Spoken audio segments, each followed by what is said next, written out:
From NBC News, this is Today with Katie Couric and Matt Lauer. So after 10 presidential interviews, 9 Olympics, it's time to look back at some of Matt's most memorable moments right here on Today. I watched everything that Matt did. To me, Matt set the bar. Don't talk back. Don't talk to me that way. You hear me? Don't you talk to me that way. And he sometimes puts things so bluntly or so plainly that it's like a knife. You ever suck a guy's cock? Huh? Did you?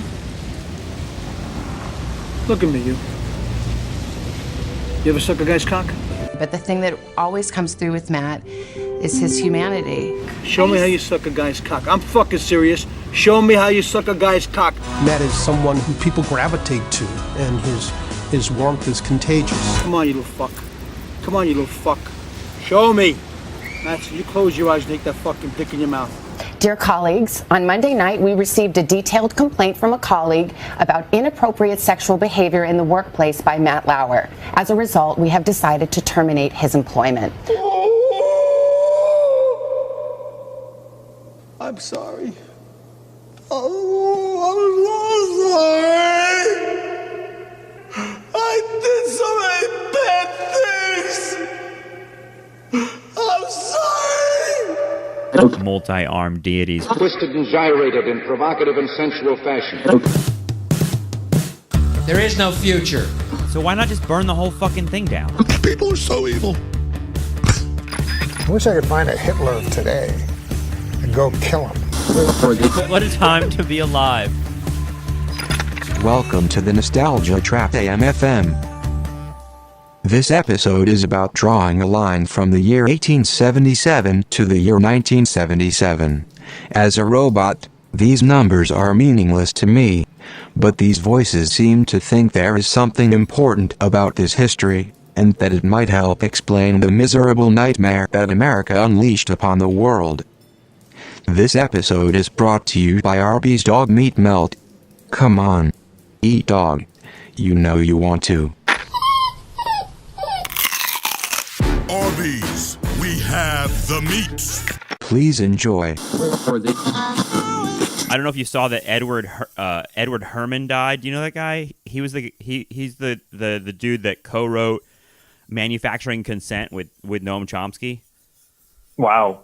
And the reason I bring it up is because I feel like that, you know, just like Edward S. Herman and Noam Chomsky, you and I dream of writing a super project, and one that kind of, you know, I don't know if it would capture quite the genius of Manufacturing Consent. I don't know if it would be leave that much of a mark on the landscape. But you and I have talked for a while about like this whole like connection between the 19th century and the 20th century, because for those that don't know, your scholarship is focused mostly on the 19th century, and mine is focused mostly on the 20th century, mostly the Vietnam War era, which many people that listen to this show know. So anyway, we've talked about the connections and how to connect those two things and square those circles, and I thought we would take the chance today to do that. So maybe I'll start with like a very Charlie Rose question for you. You are not only concerned with the 19th century, but you've narrowed it down to 1 year. There's 1 year that you're particularly looking at as a kind of fulcrum to explain a lot of historical change, and that's 1877. So that's how I would ask you, why 1877, Justin? What is it about that year that for people that hear that year and have no idea what happened that year? What is it that you're looking at? Well, I don't blame anybody for hearing that year and not associating it with anything, because it's one of those strange events in U.S. history that kind of either serves a kind of minor pivot purpose in sort of histories of the United States and immigration and labor wars and stuff like that, or it just doesn't get mentioned at all. I think the thumbnail sketch of it is it's the largest uprising in the United States in the 19th century. It's not, nowhere does it kind of hit what I think is the absolute sort of largest insurrection of the 19th century outside of the Civil War, which is or I guess part of the Civil War, the Civil War draft riots. Right. So you're talking about labor uprising, and like it's in particular. I mean, I think the thing that people might know, if they know a little bit about the 19th century, is it's the year of the Great Railroad Strike, right? I mean, that's like kind of the Wikipedia. Absolutely, yeah. I'm doing such a bad job of describing it. So what it's typically thought of as is a Great Railroad Strike, in which workers in Baltimore and West Virginia on the Baltimore and Ohio Railroad line sort of have had enough with wage cuts. And it comes out of the 1873 financial crisis, which led to a very deep depression in the mid-1870s that kind of is only rivaled by the depression of the early 1930s. And it's the first industrial depression after the Civil War. It's much, much larger than previous industrial depressions of, say, like 1857 or 1837, in part because the whole country has industrialized so much since 1865 that it's the pulse of the U.S. economy in some ways. And so when the economy crashes, you're talking about an environment in which there's no social welfare, there's no state support, and you have this incredible mass of immigrants coming from a variety of different countries, mostly still at that time in Northern Europe or Northwest Europe. And we haven't seen the sort of big influx of people from Southern and Eastern Europe. There are some Polish people in Chicago and some Bohemians in Chicago, but nothing like what was going to happen between like 1880 and like 1915. And so what happens is these railroad guys kind of strike against this wage cut, which is the latest of several, and it goes viral. And it goes viral. I love that language. It goes viral in the 19th century.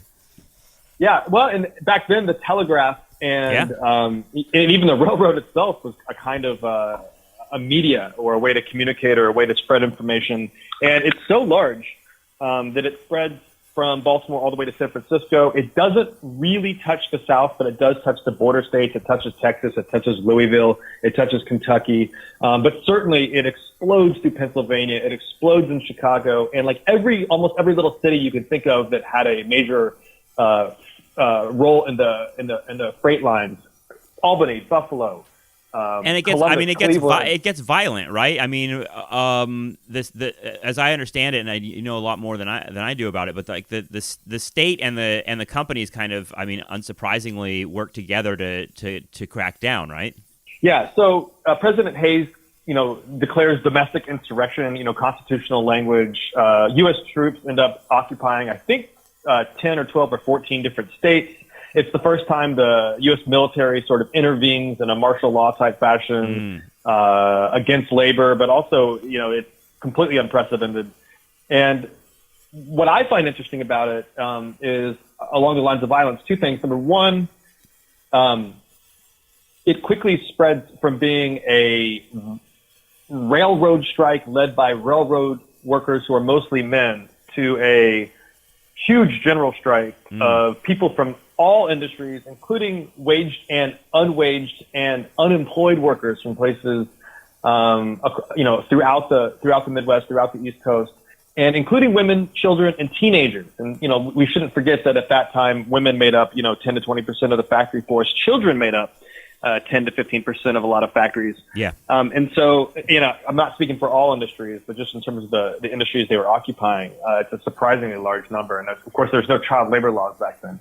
And so, it's huge families, it's huge communities. People come together across languages, across nationalities, and in some cases, there is kind of interracial cooperation. Even, or maybe this isn't a surprise, but in places like Texas, Nashville, Louisville, West Virginia, a surprising number of places where, the white working class and African-American workers are actually combining forces. And in other locations, the white working class, rather famously, either becomes extremely violent and antagonistic towards racial communities. One example of this is in San Francisco, the kind of white working class out there led by Dennis Kearney kind of decides to take this moment to, attack Chinese neighborhoods. And this is where you start to see the kind of, anti-Chinese riots really start to escalate. That later actually leads in part to the 1882 Chinese Exclusion Act. So it's a contradictory event, it's a kaleidoscope event. But the other thing, it kind of shows you how crisis moments kind of they become unpredictable, and I mean, in a way, it reminds me of the landscape today in the sense that it's chaotic, and it seems like there are things that are contradicting themselves happening simultaneously, political developments like that. And I kind of, as you were speaking there, I was thinking, that racial element seeming really important at this moment in 1877 because, I also associate 1877 as just, as a historian, you're often the survey, the U.S. History Survey is divided up two ways. It's either, the colonial times to 1865 and then 1865 to the present. But often it's 1877 because that marks the end of Reconstruction. So what does that have to do, and how is that like mixing in with what's going on with labor? Well, it's interesting. I would say there's a couple things to say there. The first thing to say is it's important to remember that 1877 for racial politics and racial labor, like working class politics or working class labor, it gets written into history in a way that's a little too neat and convenient. So yeah. Couple things happen after the supposed end of Reconstruction. If you're just talking about even racial labor in the South, one, you have a populist movement in the 1890s, which, while not romanticizing it, was interracial. And something like the 1898 Wilmington coup and massacre that saw the expulsion of a sort of interracial Republican party out of Wilmington, North Carolina, and huge numbers of people killed in the streets. That coup, that event in 1898, Charles Chestnut narrates this in his novel, The Marrow of Tradition. That coup is coming, almost 20 years after 1877. And the reason it is in some parts, or in some ways so savage and violent, is because the kind of white supremacist ruling class of North Carolina and the South sees interracial cooperation and the gains of working class peoples as a real material democratic insurgent force that they have to combat and beat down and repress all over again. Yeah. So certain things end in 1877, like federal support for civil rights in the South. That kind of ends. At the same time, there is a way that a kind of reconstruction from below continues in certain regions past 1877, even when reconstruction from above really starts to disintegrate in the way you described. Now, the other reason that's important, I think, for 1877 in terms of labor is that because it's a kaleidoscope event, because it's an event of contradiction, because, as you say, it's like a slippery moment where many different things are possible. Yeah. It sort of it points to both directions of what we would later call the white working class, which is to say, in all that work that David Roger and others do about the wages of whiteness and the psychological wage of whiteness, which is what Du Bois calls it, you see that a lot of the kind of Northwestern immigrants in the 1870s, including people that would self-identify as British before or at the same time or a little bit after that they'd identify as white, and the same goes for the Irish, etc. At the same moment that those groups of people are sort of commingling as a class, some of them are reaching out across racial boundaries or into communities of black workers and trying to kind of create these kinds of connections. And at the same time, as we decided in San Francisco and in St. Louis, the strike is in part, at least the level of politics, broken because some of the leading groups, like in St. Louis, it was a kind of German-led executive committee of a Marxist working class party, which had essentially taken over the city for a few days in what's widely understood as like one of the major general strikes globally of the 19th century. This group kind of split along the line of trying to figure out how can they lead a working class white community if it's going to be made up in part of black labor. And, that was what was happening during that week in July 1877. And so I just think it points to two different futures, which is also what post-Reconstruction racial politics also points to, which is the white working class isn't a monolithic thing. Right. And I think that's kind of important to remember. And it has these two kind of characteristics, one that kind of bends towards fascism and white nationalism and kind of white supremacy and chauvinism and nativism, But another side of it, and again, I don't want to romanticize it, is at a minimum kind of aware of the practicality or pragmatism of cooperating with people across difference to achieve, self-interested gains as a class. Yeah. And on the other hand, that other part of that little side, and I'll quit talking here. On the other side, that is there is an actual sort of long, deep Atlantic tradition of a kind of motley crew, a kind of transnational, international, revolutionary tradition that was alive in 1877. It was alive in the Civil War. It was alive in Reconstruction. It can be found in sort of, radical interpretations of the Constitution by people like Lucy Parsons or Albert Parsons. And that tradition in some ways stretches back even before the Declaration. The Many-Headed Hydra, that book by Marcus Rediker, does a great job of narrating this, in the centuries before the 19th century. There is something deep back there that's just about leveling, about equality, about egalitarianism. And that, that's always touched on this idea of a kind of human race, not to romanticize it. Well, I mean, very broadly, and I would say, like, just in the crude language of today's politics, what you're describing is like we've talked about this before, this kind of like, I don't know, it's this image of a quote unquote white working class voter who could be swung like to Trump or to Bernie Sanders. And there were apparently there were a lot of people like that in the country who were kind of torn between Donald Trump and Bernie Sanders. Like, on the one hand, that like nativist, nationalist, racist kind of destructive impulse, and then the Bernie Sanders impulse would be more along the lines of some sort of cross-racial solidarity in order to achieve social and economic justice, and that idea that like the American at least the white American heart can be swung between those two places is really, really interesting, and really, like, it seems like it comes from it comes from this sense that capitalism itself, it provides a language for people to understand their place in the world, if that makes sense. Yeah, it does. And my question for you would be, thinking about this kind of kaleidoscope of possibilities that emerge during crisis. How does that play out, would you say, in the kind of 60s anti-war movement? I'm thinking of your project. I'm thinking of, the soldiers that didn't want to deploy to riot duty in Chicago. I mean, what would you say to that? Yeah, I mean, I don't know. Race is a big part of the GI movement. Like, the movement that happened that I write about is basically an uprising among the rank and file. And it's very much like a labor uprising, in the sense that they were striking about and using various forms of resistance to express their displeasure with their working conditions, more or less. And there's actually a guy named Andy Stapp, who that's S-T-A-P-P. He recently died. He was active during that time. He was a socialist. He was someone who was trying to he joined the military essentially to try to create a labor union and turn the military, like, create a union for the military, which is was like a really radical idea, and I think still is, actually.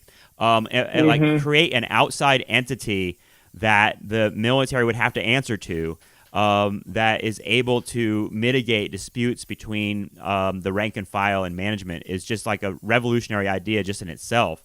But he was, he was blacklisted and kicked out of the military, and that story's, a separate thing. But the reason I bring it up is because, it made me think about when you were talking about how there's this, like, sometimes there's an impulse to, during moments of crisis, sometimes there's an impulse for racism to increase and division to increase and all that to go the way we don't want it to go. But there's also sometimes the opportunity for it to come together. And you see that in the GI movement, both sides of that. There's like, there were whites and blacks who had so much racial tension on base between them. Blacks were treated not only by the actual institution of the military unfairly, but they were also regularly harassed and abused by the people around them. So that in the context of that kind of racism and that kind of harassment, a lot of black GIs did not want to work with white organizations, and particularly didn't want to join with white organizations that were like led by white guys, and that's like one understandable outcome of the conditions that were created there. But then there's also the idea that there were like the very first the very first kind of big GI movement moment was the Fort Hood three young men decided that they were refusing service in Vietnam, and they were court-martialed. And it was a multiracial group, and that multiracial element was not lost on the organizers, who kind of promoted that idea that like this is how we achieve solidarity, is by kind of focusing on our common enemy and the values that we all share. And what I would say, like, the military is just kind of a microcosm of the whole system itself in some ways. It's like this really kind of intense authoritarian hierarchy, but it kind of shows us something that was that I was thinking while you were talking just now, is the idea that capitalism does one thing where it kind of like it creates and I think promotes racial division, and often because it benefits from it. You see, it's a big like Howard Zinn idea. You see that in all his work, that like how capitalism has always kind of gotten in between blacks and whites and other groups to try to like stoke racial division, because it's good to keep people separated, and they don't come together and fight their common enemy. But then at the same time, capitalism also does provide the language by which primarily people can come together, because they can all see their like common exploitation. And like that's the danger. And there's a moment in Howard Zinn's People's History of the United States that I always use to like illustrate this point, where it's actually a slave owner's wife who's talking about they're using like Irish workers. They like have a bunch of like really poor Irish workers who are more or less slaves too, that are building a bridge. It's like a big project they're doing, or like digging a canal. And she's writing, and she says she doesn't think it's smart to have the Irish and the blacks working side by side, because they're going to have dangerous conversations, and they're going to figure out that they're all basically on the same side. It would be better if they hated each other. Yeah, it's that old imperial policy, or the hire one half of the working class to kill the other idea. Right. Kind of rippling through. Well, it makes me think three quick notes on that. One.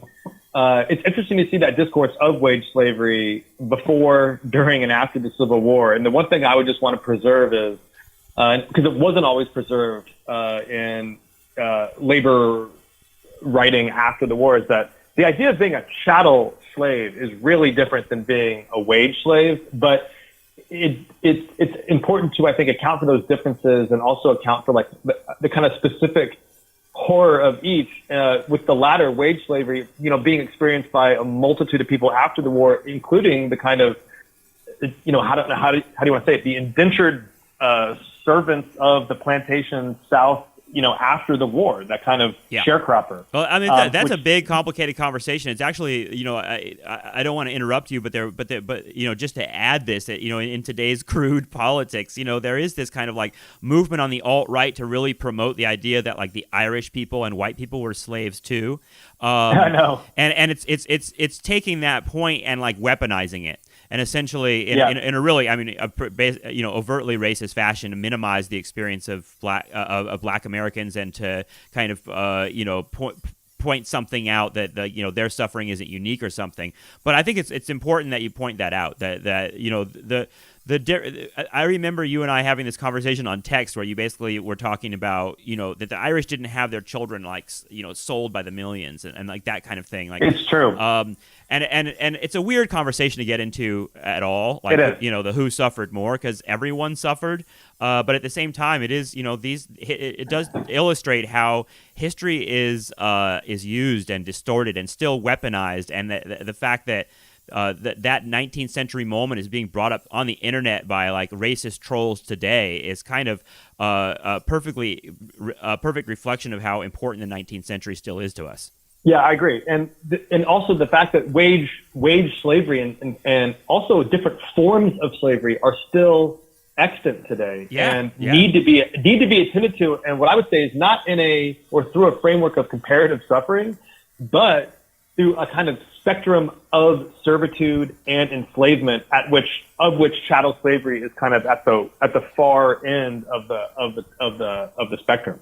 And I think it's important to remember that, because even people like Frederick Douglass and others would argue that whatever sharecropping was or wasn't in comparison to chattel slavery, they were extremely close, which is why you can have Douglas Blackmun and others, write books called Slavery by Another Name. Yeah. But the other two things that I think are relevant here in comparison to the 1960s is, one, I think we should linger on like anger as a kind of affect or mode of emotional circulation that really activates politics during moments of social and economic crisis. And I think we can see that playing out today. And that's just something to think about. It's like the sort of long history of anger and how it's interpreted, how it's used, how it circulates, but also this idea of the military. I was really struck by your comments there, because in 1877, you have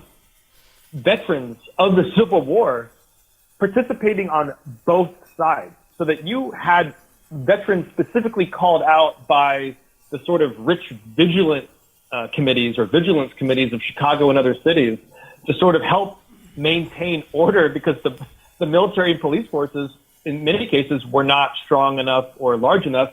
But you also had, and you can see this in the speeches and even in the way that people self-identified during the strike, you can see a lot of people signaling their involvement as Civil War veterans, fighting against the police and military. You saw a lot of like tactical demonstrations. And so it made me want to ask you, do you think there's something like, when you militarize a population, does that lead towards more militant social politics? Oh yeah, I think you hit on something that's like really important. And I know it's been written about before, but the idea of veterans as a kind of like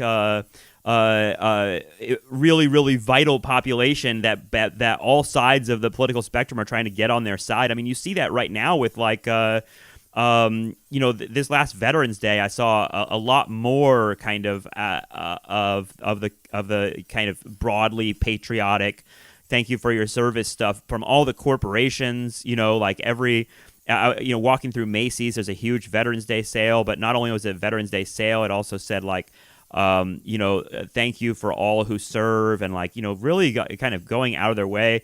And that's a lot of the language that the right is using right now, talking about Colin Kaepernick and the football players that are kneeling. That the reason it's disrespectful is because it's disrespectful to the veterans who would all stand for the national anthem, which is again like kind of putting them into this like kind of monolithic box of nationalism, which if you've ever talked to actual veterans is just, they're a much more diverse population and their politics are much more complicated than saying that they're just all, 100% pro war and pro the state. And in fact, that's partly why I got so fascinated about these GIs that resisted the Vietnam War, is because they were many times they were using the language of this idea of like the winter soldier, that they saw themselves as actually standing up to the government because they answered to a kind of higher patriotism that went back to even before the Constitution. And so there's this idea that the veteran population is one that people want on their side because it somehow validates their politics. And I would say one thing that I was thinking about while you were talking just now is the bonus army march, which happened and kind of led to the election of FDR, and ultimately kind of led to the kind of New Deal politics in some ways, is the idea that there were 17,000 World War I veterans that showed up and did kind of an Occupy Wall Street on the Washington Mall in the summer of 1932 to basically demand that they would get their get the cash payments that they had been promised since 1918. I mean, this is like 14 years later. This would be like, I don't know, 9/11 first responders occupying Washington, demanding that they get medical treatment for the, for the medical conditions that they've suffered from since being exposed to the chemicals down at Ground Zero. It's something like that. It's like it's almost like this. I love the way that Hunter S. Thompson puts it when he talks about the Vietnam veterans against the war marching at I believe the 1972 Republican National Convention, where he's in Florida, where he said when they were marching down the street, they were all just these broken dudes with long hair, beards. They were many in wheelchairs, many with missing limbs, many with eye patches. And the crowd was just like visibly disturbed and sick. They couldn't even look at them. And there was this like idea that like the military veterans are the way that Ron Kovic, who was part of that group, puts it, was that I am the your John Wayne come home, your Yankee Doodle firecracker exploding in the grave. But like the idea that they are haunting the United States and still alive is one that it kind of speaks to the larger idea we're talking about here, and that there are populations that are ripe for revolution. I mean, I don't know how else to put it, but are filled with anger. And the veterans are definitely, the military veterans and military service men and women are very much a part of that population. I think that they could be swung either way. Well, it's interesting too, because in a situation like the bonus march, and we can probably imagine other instances of this. And I'm thinking also of post Civil War reparations, 40 acres and a mule, etc. I mean, you can think that of it in like a framework of debt, and it's really interesting how in some cases, like after the Civil War or after World War I, the debt is about a reparation. It's also interesting that the bonus marchers are in some ways looking for this payout, the same way that the formerly enslaved workers and soldiers of the South were looking for a payout, and that some people are granted a form of pension, which in some ways is a way to service the debt to individuals or populations that have done this very specific kind of national labor. But it's also interesting how that pension or that reparation isn't given to other groups of people or other populations at certain times, and to think through the kind of politics or racial politics of that. It also makes me think it's so strange that it happens so much in the context of war and veterans, in part because, the theater of war is a theater of, Holocaust and cruelty, and it's not just honor on the battlefield. It's in some cases, especially once you get to the Civil War, World War I, World War II, and Vietnam, it's the wiping out of other populations. So it's a war against civilians. Yeah. And so it's really strange to me to think about all that debt and reparation, all that kind of the country, the nation owes these folks X, Y, Z, and you can insert what it is that at any given time you think the nation owes these groups of veterans. But it's also weird that the debt is formulated. It's imagined as a service to an extremely lethal form of mass violence, and that's what constitutes some of the deepest sentiments. Yeah, right. Of the national narrative, and like all that feeling from the football games. It's kind of like, what exactly was happening in Iraq and Afghanistan? Like, I'm not attacking the soldiers, but I'm just saying the policies that were being enacted. No, and I think people understand. These are, and so it's kind of like I'm not trying to put the individual soldier and his or her choices in the middle of that, but I am suggesting kind of like there's an erasure also that's taking place, because you're absolutely confining the thing that you imagine as the ultimate sacrifice through a prism of war that bounds off the daisy cutters that were dropped, outside of Kabul. You know what I mean? Yeah. It erases or evicts, the huge migration of Iraqis, into Syria, into Jordan, into the Caucasus,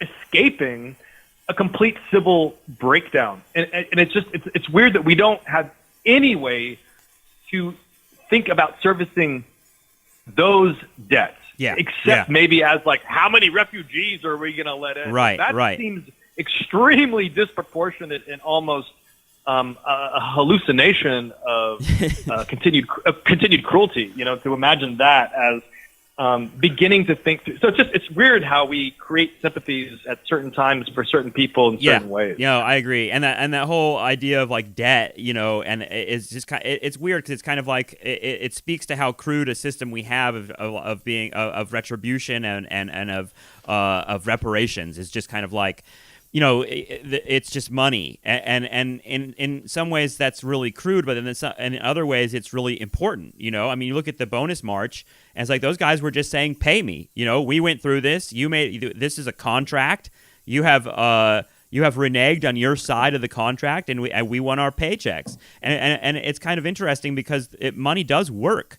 It does work in the sense of like placating populations. I actually don't understand why more people on the left especially, and I guess I would say liberals, not the radical left, which is starting to do this, but like aren't demanding pay, and because I'm thinking about just in our own jobs at CUNY, there was a strike vote. What was it, like 2 years ago? Is it a year and a half ago? Mm-hmm. There was a strike authorization vote. Management and labor were coming to the point where there might be a strike, and at some point, management and labor settled. And one of the things that that came out of that settlement was, we all got pretty nice checks in the mail that were back payment for all the years of having no contract. It was money that was owed to us, but I feel like the payment has checks have an effect.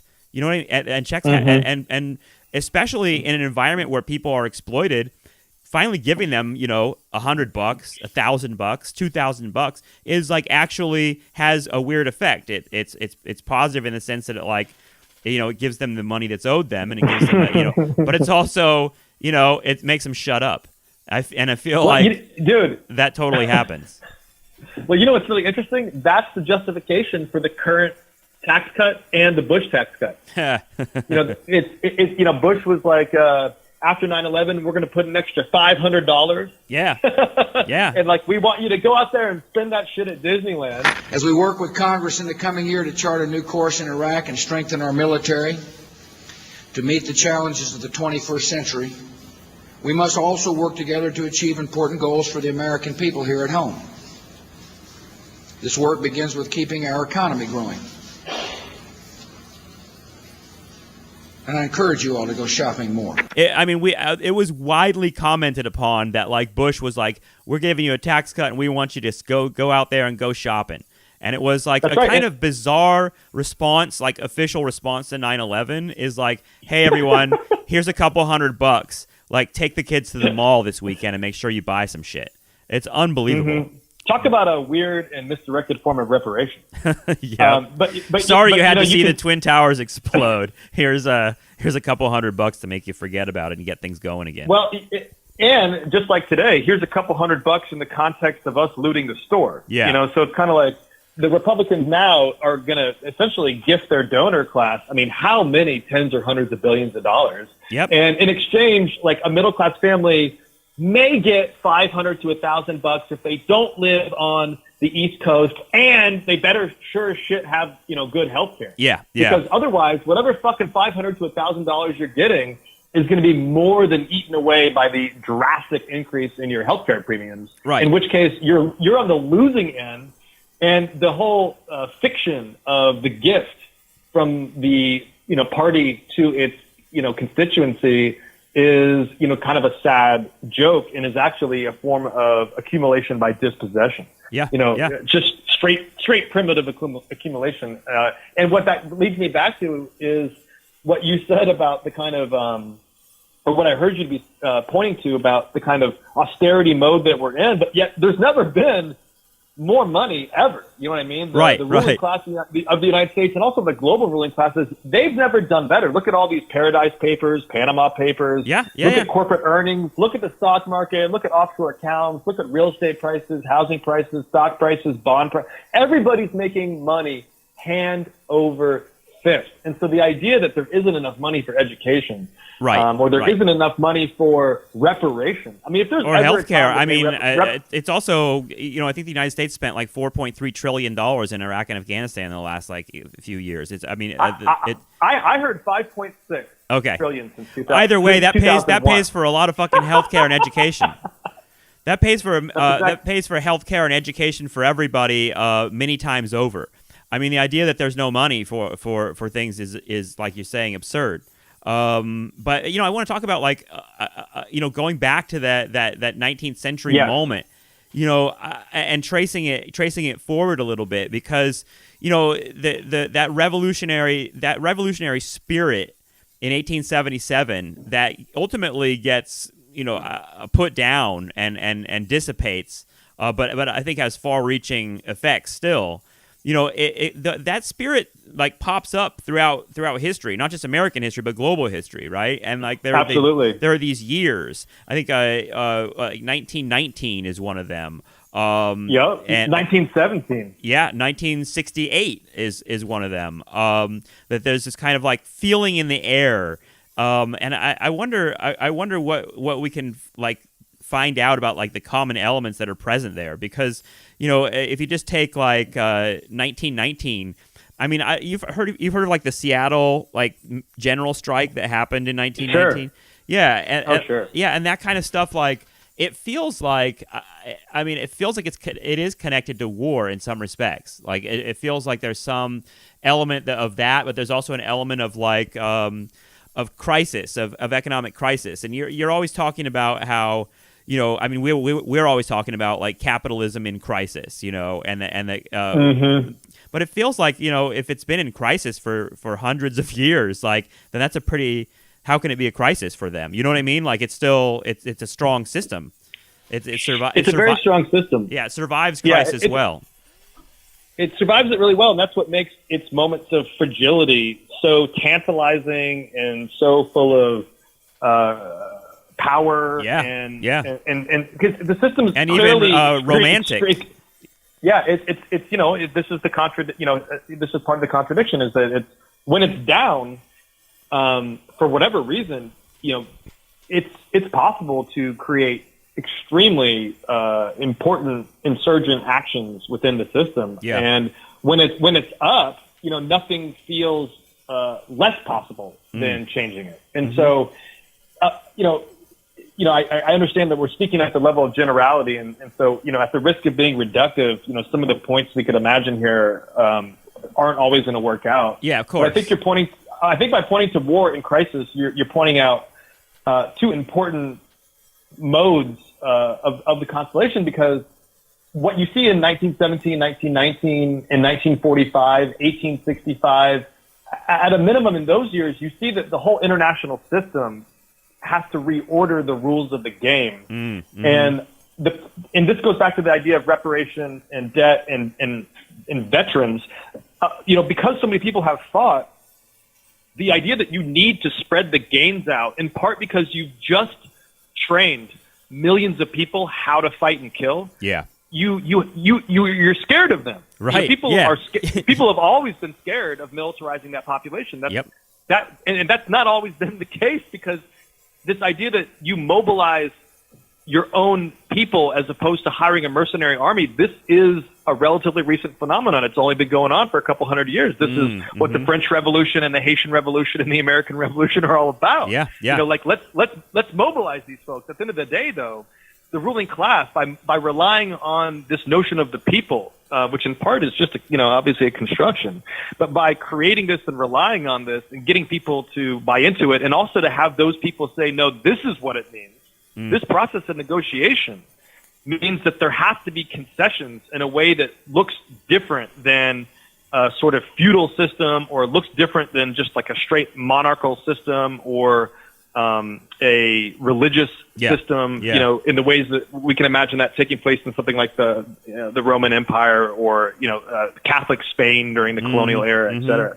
And so, there is real power to the people, and right. It can and it does happen. I want to preserve a couple things about 1877 connecting to 1977 in this kind of that 100 years, because God damn, what 100 years that was. Yeah. Both for what happened to kind of racial politics in the United States, but the decolonization movement in the so-called third world, but the global south, and the end of European empire. I mean, all that stuff is happening there. Yeah, and I mean, as you're talking, because I'm always thinking like, this mega project that we were always thinking about was kind of 1877 to 1977, and I'm trying to think of like the things that marked 1977 specifically as a year. I mean, there's a pretty famous book. I think they developed it into a documentary or a film called "The Bronx is Burning." That's literally about like the World Series, the Bronx literally being on fire as landlords burned their buildings down for the insurance money, and that was all an indication of how New York City was in fiscal crisis.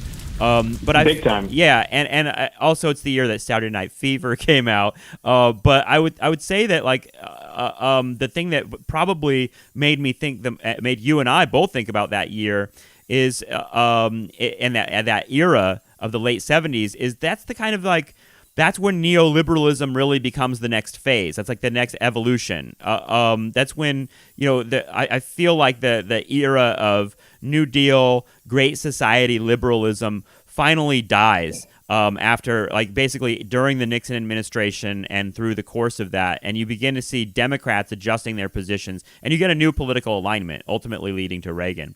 So that's what I think. That's what I was thinking. What are you thinking when you're connecting 1877 to 1977? Well, there's a couple threads. One thread is, and I think this you can see this with how they put down the social movements, which is through agent provocateurs, through spying and surveillance, assassination, incarceration, and the suspension of constitutional liberties. You can see that in 1877 for sure. All those things. Oh, I was talking about the 1960s. I know, but and obviously you can see them in the 60s too. Like COINTELPRO has a deep history that goes at least back to Pinkerton and Lincoln. And so that is super important to remember, is that they use a combination of tactics to make sure that whatever gains are made in the aftermath of these mega crises and events and war, they really, it takes a combination of methods. And I think what you see in the 70s is not only that's when the U.S. kind of goes off the gold standard and sort of starts to let the currency float, and Nixon is negotiating a very important sort of opening into China, which will become very important, after 1978, and especially after when Clinton does similar deals with China and Vietnam in the 90s. So you can see the opening up of Asia to capitalism happening in the 70s, and that's really going to take off 10 years later. You can also see that moment. And that's the nail in the coffin of deindustrialization, which is, the turning of a major phase of capitalism, too. Absolutely. Yeah. You can also see that's when the oil crisis happens, and that's when Saudi Arabia rises to the stage as a very important global power. Increases the price of oil overnight by at least 4 times.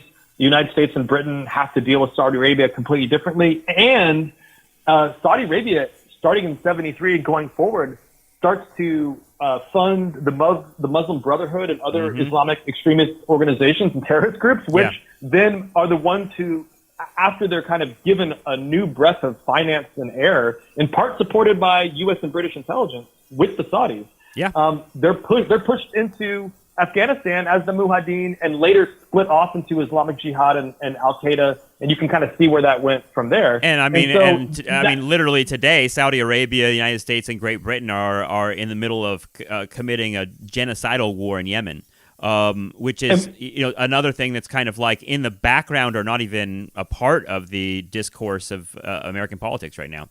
Yeah, and one thing that's really struck me, because I'm actually reading a terrific book on the rise of radical Islam, or what's called radical Islam. It's called Secret Affairs by Mark Curtis. Mm-hmm. And what this book is phenomenal at is it goes through British intelligence files to figure out the long 20th century history of British support for Islamic extremism, which goes way back. It goes back into like 19th century India. And one of the stunning common threads that this guy finds is that every time the British throw money and support and intelligence to radical jihad, I mean, for lack of a better word, to these kind of really deeply conservative Muslim groups, it's specifically to fight nationalist Arab groups or communist groups or socialist groups. And the British keep making these short-term deals because they say we've got to get rid of communism even at the long-term expense of funding Islamic jihad. And so what's really interesting from today's perspective is to see ISIS in this long arc that goes back to Great Britain and Imperial Britain, and also post-World War II Britain trying to hang on to its global power Britain, to see these moments in the 20th century where Britain really strongly supports radical Islam as an antidote to communist movements throughout the Middle East, and erases the communist movements through the violence of these radical jihadists. And now what you're left with today, and this Zizek talks about this, but I'd never seen it sped up so clearly through documentation and close reading. What you see in the Middle East today is a complete vacuum of actual leftist parties, left movements, leftist ideas. But if you go back 50 years, David, my God, dude, that was like a prime landscape. Well, and for the global left, and it's something that I don't think a lot of people understand, that you talk about Islamic jihad, for lack of a better term, like these radical extremists that are willing to attack civilians and shit like that. They've been weaponized in part to attack the left and to eradicate it. And there's very recently, I forget, God, it's so insane because it's like there are so many things that happen that it's impossible to keep up. But there were a number of like really brutal suicide bombings in the last few years in the Middle East that were attacking like young socialist groups, like little ones. Like and you're kind of wondering, well, what is it about the socialist groups and left groups in the Middle East that are that subject them to such attack? And like the part of it, and almost all of it often, is the West supporting groups attacking them.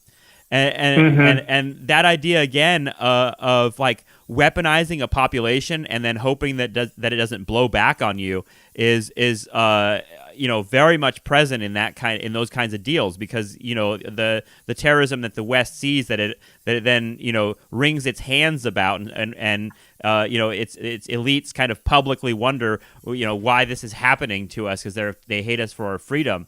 It's really something a lot more common, which is that an angry population has been weaponized, and sometimes that's going to come back. Absolutely. Yeah. And because in the interest of time, and I realize we have to get done here, one other like crazy connection between 1877 and 1977 and sort of what happens in the 70s is, in order to affect the rise of what you pointed to as neoliberalism in the 70s, which we see happen at the level of the executive with Thatcher and Reagan a few years later.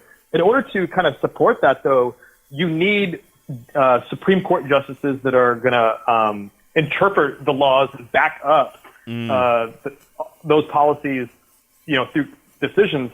And a key figure is Lewis Powell, who comes into the court in the 70s with extremely visible and explicit ties to big business, and has this whole agenda that is riffing off of the corporations or persons' interpretation of the 14th Amendment. Now, remember that 14th Amendment comes up after the Civil War as a way to try to, grant personhood and equality to formerly enslaved persons, and that's the whole due process under the law stuff.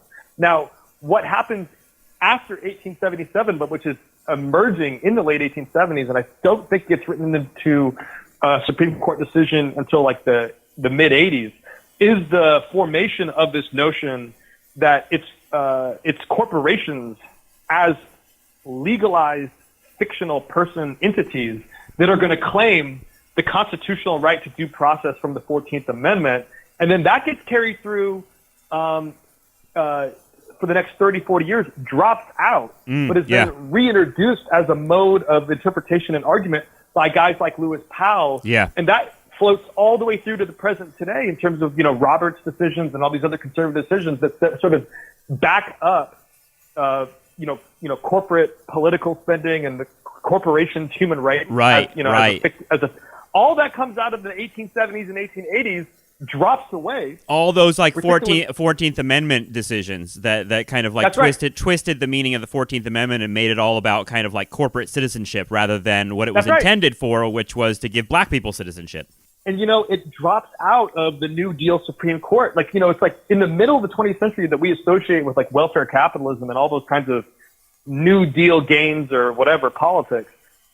It wasn't activated in that way, which kind of leads you to suspect that, an important plank of the neoliberal domestic and global order rests on this kind of specious, spurious, politicized, and misconstrued interpretation of the 14th Amendment. And it also, for a left liberal policy or progressive position, if you just kind of are looking for things that can happen at the tactical level of liberal politics that would, have the ability to redirect U.S. politics, not towards necessarily radical positions, but back towards the center from what appears to be a kind of slippery fascist slope. Yeah.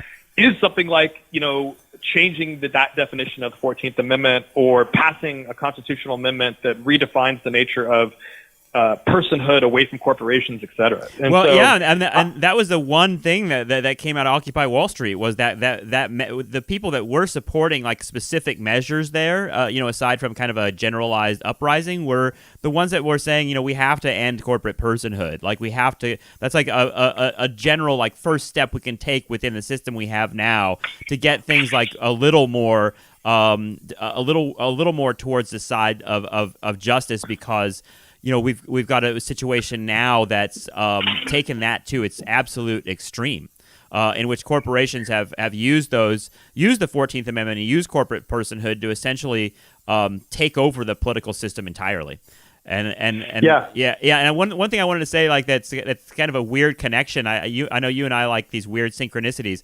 I don't know that you know that Lewis Powell, when you said that name, Lewis Powell, the Supreme Court justice. There's also a guy named Lewis Powell who was a conspirator with John Wilkes Booth to kill Abraham Lincoln, and he was arrested and executed for it. And he was a Civil War veteran who decided to kill the president. Well, now, David, you're just creeping me out, man. You're giving me the spook. Yeah, it happens. I know you got to go. This is really, really great stuff, though. I feel like we stumbled upon some interesting points here. I hope that we can continue this conversation in the future very soon. Yeah, I think we should, and I think we should give a weird name to that weird century. I'm not sure what these evolved apes ended up calling it, but we refer to this 100-year period as Toilet Town USA. Population pee-pee and poo-poo. Thanks for listening. Join us for more Nostalgia Trap AM/FM, and please consider donating actual money to the show's destitute, marginally employed producers at patreon.com/nostalgiatrap.